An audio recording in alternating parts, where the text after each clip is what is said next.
struggling dad walks a woman home in the night, not knowing she was a billionaire who falls for him. Chapter 1, A Cold Night, A Warmer Heart.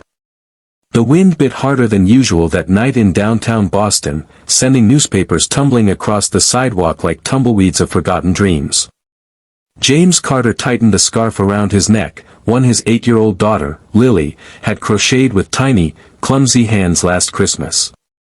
It was mismatched, scratchy, but to him, it was warmer than any cashmere. The diner behind him flickered, closed, in tired neon. His shift was over. Another night of cleaning dishes, scrubbing grease, and pocketing tips that barely kept the lights on. But tonight, something tugged at him, something beyond the bone-deep fatigue that had become his second skin. Up ahead, a woman in a sleek navy coat stood uncertainly on the sidewalk, heels in one hand, phone in the other. Her face was lit dimly by the street lamp above, elegant but lost, like a Monet in a thrift store. James hesitated. She didn't look like someone who needed help. But there was a look in her eyes, a kind of quiet panic. He stepped closer. "Excuse me, miss, you okay?" She looked up, startled. Her hair clung to her cheek from the damp. I'm fine. Just trying to find a rideshare. My phone died. I didn't realize this part of the city got so quiet." James glanced around. "It's not the safest place at night. Where are you headed?" She gave him an address up in Beacon Hill. He let out a low whistle. "That's a long way to walk in bare feet." She smiled sheepishly, shifting the heels in her hand. "Blisters. Bad idea." He chuckled. "Look, I'm heading that way. I can walk you, if you don't mind a guy who smells like French fries." There was a pause. Something in her eyes softened.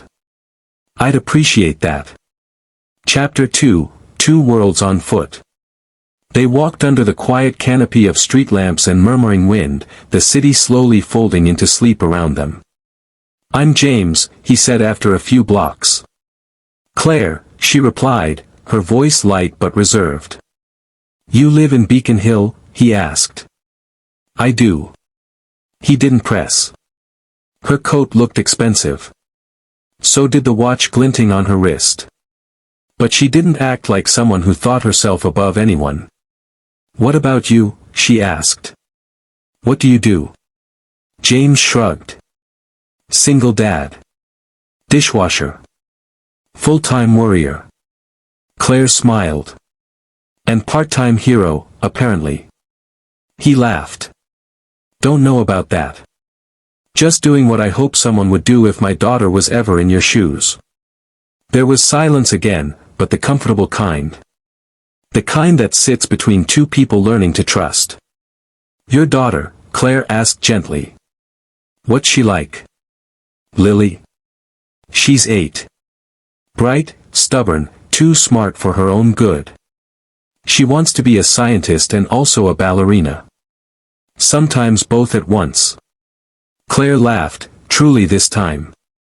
"That's ambitious." "Yeah, we